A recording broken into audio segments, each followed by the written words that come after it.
Buonasera, nuova edizione del nostro TG. Iniziamo come di consueto dai titoli. 100 i pazienti in dialisi all'Annunziata di Cosenza in attesa del nuovo impianto di osmosi, il macchinario fermo da mesi perché senza collaudo. Lunedì primo passo verso lo sblocco delle procedure. Entro un mese, se non ci saranno nuovi blocchi, la situazione dovrebbe normalizzarsi. Dipendenti senza stipendio, si rischia il blocco del servizio di raccolta rifiuti nella città dei Bruzzi. In settimana l'assemblea dei lavoratori di Ecologia Oggi con i sindacati. Indagini serrate della polizia alla Mezzia Terme, dove nella tarda serata di ieri dinanzi al cancello di un'abitazione è esploso un ordigno, una bomba carta, agenti al lavoro per ricostruire la dinamica di quanto accaduto. Inaugurato a Drapia nel Vibonese il tetto della cittadella di Padre Pio, l'ospedale pediatrico oncologico voluto da Irene Gaeta, figlia spirituale del Santo del Gargano. Le novità per le squadre calabresi impegnate nelle trattative del calciomercato. Ancora buonasera dalla redazione del TG10, dunque in apertura la sanità con quella che potremmo definire una vera e propria beffa per i dializzati che non possono utilizzare il nuovo impianto di osmosi all'Annunziata di Cosenza. Il macchinario infatti è senza collaudo, la protesta dell'ASIT. Lunedì, rassicura il direttore dell'unità operativa di nefrologia Renzo Bonofiglio, la situazione dovrebbe sbloccarsi. Siamo alle solite, la sanità che non funziona e a pagare sono i pazienti. Questa volta l'attenzione la richiama l'Associazione Sud Italia Trapiantati, che sottolinea i gravi disagi che si registrano nel reparto di nefrologia dell'ospedale cosentino. Esiste un macchinario che si chiama osmosi inversa, che è fondamentale per effettuare la dialisi. I pazienti che afferiscono all'unità di nefrologia periodicamente per sottoporsi a dialisi sono circa 100, quindi può immaginare che il non funzionamento di una macchina costringe questi pazienti a delle lunghe attese. Loro hanno già i loro problemi, quindi poi con questo caldo costringerli ad aspettare non è una cosa che fa bene a nessuno. Al di là di questo, noi sappiamo che l'azienda ha già acquistato una nuova strumentazione da circa 5 mesi ormai, però non si capisce perché questa nuova strumentazione non viene messa in funzione. Sarà una questione di collaudo, ma non si capisce chi deve autorizzare cosa. Ci sono dunque solo problemi di ordine burocratico? E quanto dovrà durare ancora l'attesa dei dializzati, già duramente provati dalla loro patologia? Queste persone, se non possono dializzare in ospedale, dovrebbero andare in altre strutture che sicuramente non sono pronte a ricevere questo numero di pazienti. Al di là della carenza poi degli infermieri che ci sono, della carenza logistica in cui versa il reparto di nefrologia, sono tante le cose. Noi che cosa chiediamo? Una maggiore attenzione alla nefrologia dell'ospedale. Una mail giunta al direttore dell'unità operativa complessa di nefrologia, dialisi e trapianti dell'azienda ospedaliera di Cosenza comunica ufficialmente che la situazione di stallo si sbloccherà e che l'impianto di osmosi sarà fruibile per i dializzati. Sembrerebbe che lunedì dovrebbero riprendere i lavori di allargamento per collocare, procedere quindi ulteriormente al collaudo definitivo in modo da poter utilizzare questa apparecchiatura che è già montata e che da un bel po' di mesi non riesce a vedere, diciamo, l'utilizzo pieno. Ecco. Tra qualche settimana il problema dovrebbe essere risolto, il condizionale è d'obbligo. Se adesso le procedure burocratiche si sono sbloccate e la ditta in una settimana riesce a finire quei lavori di ritocco che devono essere fatti, io penso che per fine mese dovremmo, anche prima, spero, a questo punto avere in funzione il nuovo impianto. Nell'attesa si continuerà a vigilare, ma quanti sono i dializzati e in questo momento come si risponde alle loro esigenze? I malati nostri sono 100 pazienti, ma noi abbiamo il vecchio deionizzatore che sta funzionando tra un intoppo e l'altro perché ogni tanto si blocca, ma noi insomma non possiamo rischiare che ci sia un blocco definitivo. Poi dove li mettiamo 100 pazienti? Medici e associazioni ogni giorno si ritrovano a combattere contro i muri di gomma di una burocrazia farraginosa e di una politica sanitaria sempre più lontana dalle corsie degli ospedali. A Cosenza in agitazione i dipendenti di Ecologia Oggi per il mancato pagamento degli stipendi di giugno e della 14ª mensilità. Lunedì l'assemblea con i sindacati e si paventa il blocco dei servizi. C'è il rischio del blocco della raccolta dei rifiuti a Cosenza, un rischio che diventa preoccupante viste le calde temperature di questo periodo e stavolta non dipenderà dalla carenza di siti dove riversare la spazzatura. Il motivo è il mancato pagamento degli stipendi ai lavoratori di Ecologia Oggi. La questione non è nuova e purtroppo si ripete tristemente periodicamente. Da una parte ci sono i lavoratori che hanno diritto al loro stipendio e che non hanno visto ancora un euro di quello di giugno, oltre alla 14ª, di cui neanche si parla. Dall'altra parte c'è l'azienda che si scherma dietro il mancato arrivo degli emolumenti dovuti da parte del comune. Confindustria ha tentato di fare da paciere, inviando una mail nella quale si legge che lunedì 15 luglio sarà pagato il 50% dello stipendio di giugno, il resto a fine mese, senza precisare intanto la sorte a fine mese dello stipendio di luglio e senza citare la 14ª. Gli operai avvallati dai sindacati hanno già fissato per lunedì sera un'assemblea davanti alla sede di Ecologia Oggi a Via Popiglia, assemblea che si prevede infuocata e che appunto potrebbe portare alla drastica decisione del blocco della raccolta dei rifiuti in città, un rischio che davvero non si può correre.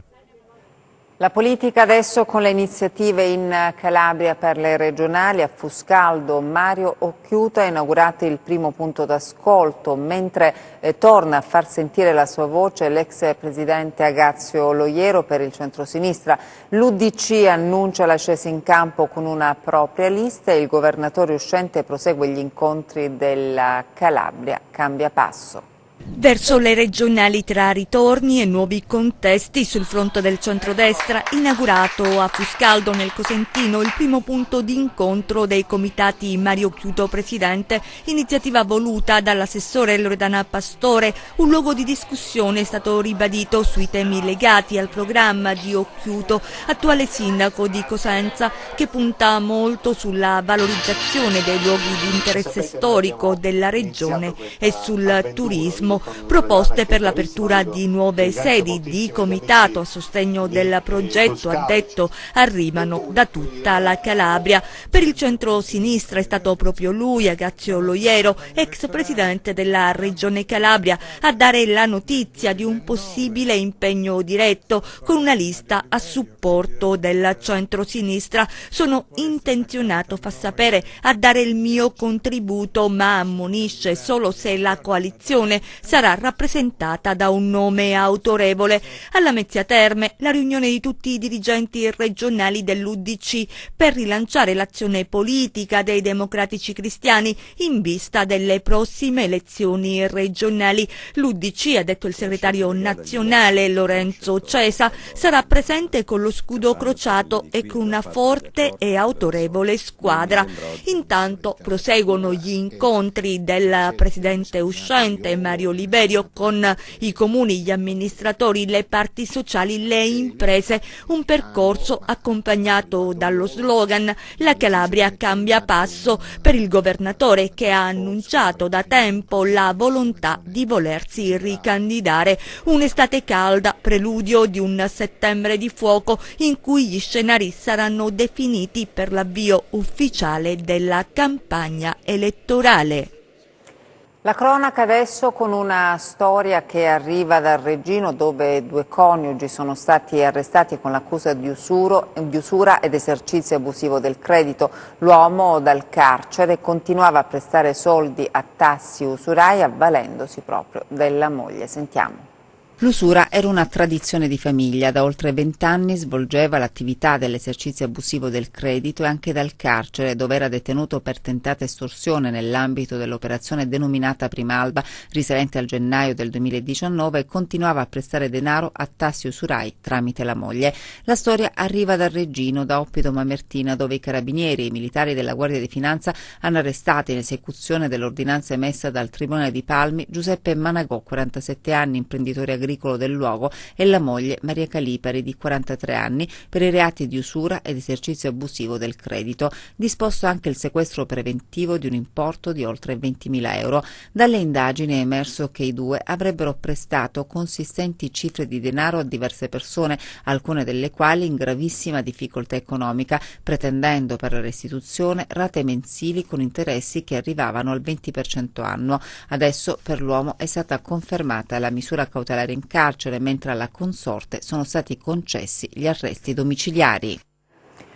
Paura nel pomeriggio a Feroleto Antico per un incendio divampato all'interno di un locale adibito a deposito di attrezzature agricole. L'incendio ha coinvolto le balle di fieno ed alcune attrezzature andate completamente distrutte, lievi danni ad un mezzo agricolo dovuti al calore e al fumo denso sviluppatosi dalla combustione. Indenni alcuni animali d'allevamento che si trovavano in prossimità del rogo. Il proprietario, che ha tentato di domare le fiamme prima dell'arrivo dei vigili del fuoco, ha accusato un malore probabilmente causato dal fumo inalato. Si è reso quindi necessario l'intervento dei sanitari del 118, indagini in corso sulle cause del rogo. Le altre notizie di cronaca adesso nei nostri 100 secondi.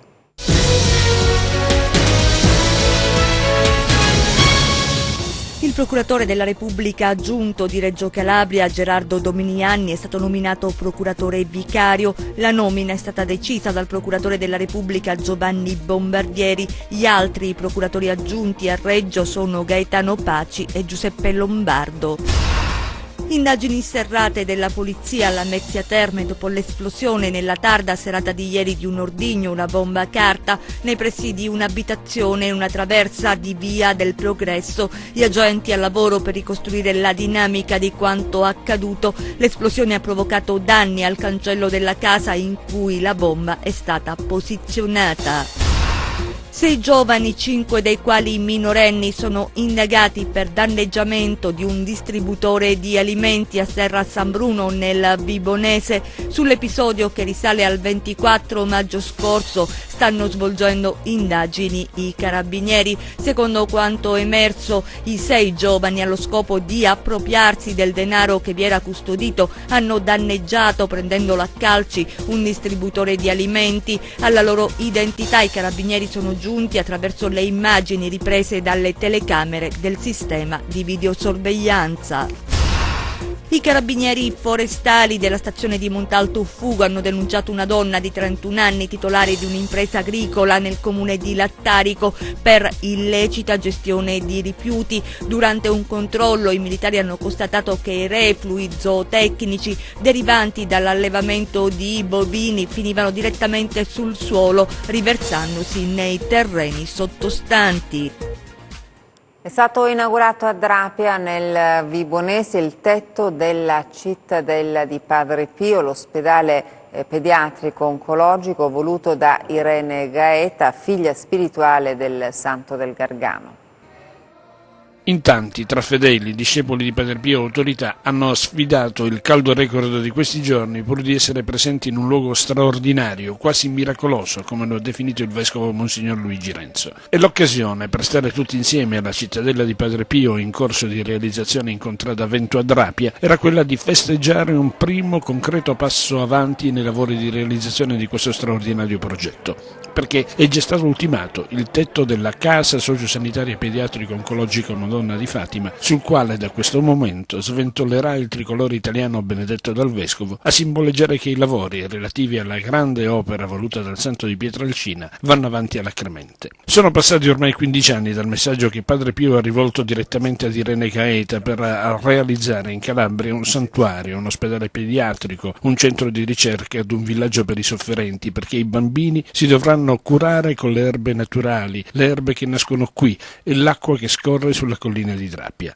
Lei, Irene Gaeta, 82 anni, che da oltre 70 vive in totale simbiosi con il santo di Pietrelcina, con caparbia determinazione ha iniziato, insieme all'Associazione dei Discepoli di Padre Pio e ad una rete di volontari e di validi professionisti, questa impresa che adesso, con il completamento dei lavori del tetto della cittadella di Padre Pio, casa sociosanitaria pediatrico oncologico Madonna di Fatima, segna un primo concreto passo avanti. A Trappia si respira spiritualità, speranza e soprattutto la fede, tanto invocata dalla figlia spirituale di Padre Pio, Irene Gaeta, in ogni suo intervento. È una cosa grande, ma soprattutto è la speranza per la gente della Calabria, che siete meravigliosi, e mi auguro che questo porti non soltanto la fede, la speranza, questo senso di carità, ma porti anche tanto pane e tanto conforto in ogni famiglia. Grazie. A Cosenza proseguono gli appuntamenti culturali di spettacolo di Sere d'estate a Villa Rendano, presentato un libro dedicato all'olio d'oliva. A Cosenza, a Villa Rendano, proseguono a ritmo serrato gli appuntamenti con Sere d'estate. Per tutto il mese di luglio sarà dato ampio spazio a musica, spettacoli teatrali, presentazioni di libri ed esperienze enogastronomiche. Per gli appassionati e gli esperti di olio, la presentazione del libro L'olio d'oliva tra storia, archeologia e scienza ha svelato aspetti interessanti e a volte sconosciuti. Questo volume è un intreccio tra archeologia e scienza. Si parla quindi di coltivazione dell'olivo nel mondo greco e c'è una contrapposizione con i tempi moderni. Io sono un'archeologa e una guida turistica, quindi mi sono occupata della parte letteraria, storica, artistica e archeologica. Ho parlato dell'olivo nella raffigurazione anche nella storia dell'arte, per esempio nei dipinti di Van Gogh. Un filo conduttore che appunto lega il passato con l'età moderna, ecco perché il connubio tra l'archeologia e appunto la parte scientifica. L'iniziativa rientra nel programma delle Sere d'estate, ovviamente comprensivo della visita alla splendida dimora ottocentesca della famiglia Rendano e al Museo Multimediale Cosenza Itinera. Il prossimo appuntamento invece sarà lunedì 15 con un appassionante, anche affascinante confronto di dialetto cosentino e dialetto napoletano. Ci spostiamo adesso a Castrovillari, dove continuano le celebrazioni per i 90 anni del gruppo folcloristico della Proloco, la cui storia è stata raccontata in un libro. I colori della tradizione è il libro diario che racconta gli ultimi 10 anni del gruppo folclorico della Proloco di Castrovillari. È una sorta di cronistoria che la giornalista Paola Gentile ha raccolto ripercorrendo a ritroso questo lasso di tempo 2010-2019, catapultandosi, come la stessa ha sottolineato, nel passato. Una sorta di excursus non solo degli eventi che hanno coinvolto la Proloco, ma anche della vita cittadina, quindi gli eventi culturali, le manifestazioni, tutto quel fermento che vive all'interno della nostra città viene raccontato. Il libro, che è un appendice a quello già stampato in occasione degli 80 anni del sodalizio folclorico, è stato presentato in occasione dei festeggiamenti per i 90 anni. Presente l'editore Mimmo Sancineto, che è già proiettato al 100° compleanno, pensando ad un cofanetto per racchiudere la trilogia di un gruppo che ha fatto grande il folklore, esportando le tradizioni castrovillaresi in giro per il mondo. Amo il gruppo folclorico di Castrovillari perché fa ricerca, perché non si limita alla calabresella mio e lì o là, non si limita a pecorare eccetera eccetera, ma invece offre una vasta gamma di risultati determinati da una ricerca, risultati naturalmente che non stanno fermi lì, ma che vengono inseriti in un processo di riappropriazione di ciò che è stata dalla propria cultura. E in questo lavoro editoriale non poteva non esserci la mano di Giovanni Amato, già presidente del sodalizio per 7 anni, componente del gruppo fisarmonicista, è entrato a far parte del sodalizio nel 1966. Adesso le novità dal calciomercato. Ritorno non imminente per KM Bites al Cosenza, l'attesa può essere prolungata. La Fiorentina ha deciso di convocarlo per l'International Champions Cup, dove i viola sfideranno le migliori squadre d'Europa. nella competizione estiva più importante dell'estate. L'imminente accordo con Trovato precede la settimana del raduno sempre più imminente in attesa dell'infiammarsi definitivo del calciomercato. Evans, Petris, Rutten, Messias, Curado e Bellodi, primi colpi messi a segno per il Crotone cedendo Firenze alla Salernitana. L'ex Rodien è molto vicino al Panathinaikos. Giacomo Modica per la panchina della Vibonese, addirittura d'arrivo l'accordo. Sprint per Filippo Perruchini in porta per il Catanzaro, scatenatissimo sul fronte mercato. L'obiettivo del Rende Borrelli firma il primo contratto da pro con il Pescara. La Regina mette in ghiaccio Bertoncini e Bergamelli per la difesa e si getta all'assalto di Reginaldo e Corazza. Fronti aperti, le vie del mercato sono infinite. E in chiusura le previsioni del tempo.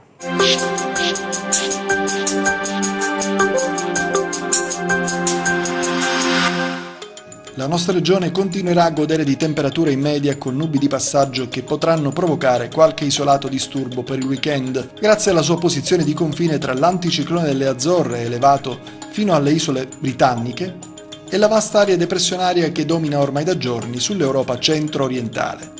Domani al mattino addensamenti nuvolosi saranno presenti su Vibonese e Regino Tirrenico, nonché su Basso Cosentino Ionico e Sila Greca, con la possibilità di qualche isolato o poco significativo piovasco, altrove poco nuvoloso. Durante la giornata graduale aumento della nuvolosità medio-alta da ovest, temperature stazionarie. Passiamo ai mari e ai venti, domani mari mossi con eccezione del Golfo di Squillace e dello Ionio Reggino, che saranno poco mossi. Venti da nord-ovest deboli o al più moderati sul Tirreno, dai quadranti settentrionali moderati sullo Ionio Cosentino e Crotonese, da est deboli sul resto dello Ionio. Per ulteriori approfondimenti vi rimando al sito www.meteoincalabria.com e alla nostra pagina Facebook Meteo in Calabria. E grazie per essere rimasti con noi, buon proseguimento di serata, arrivederci.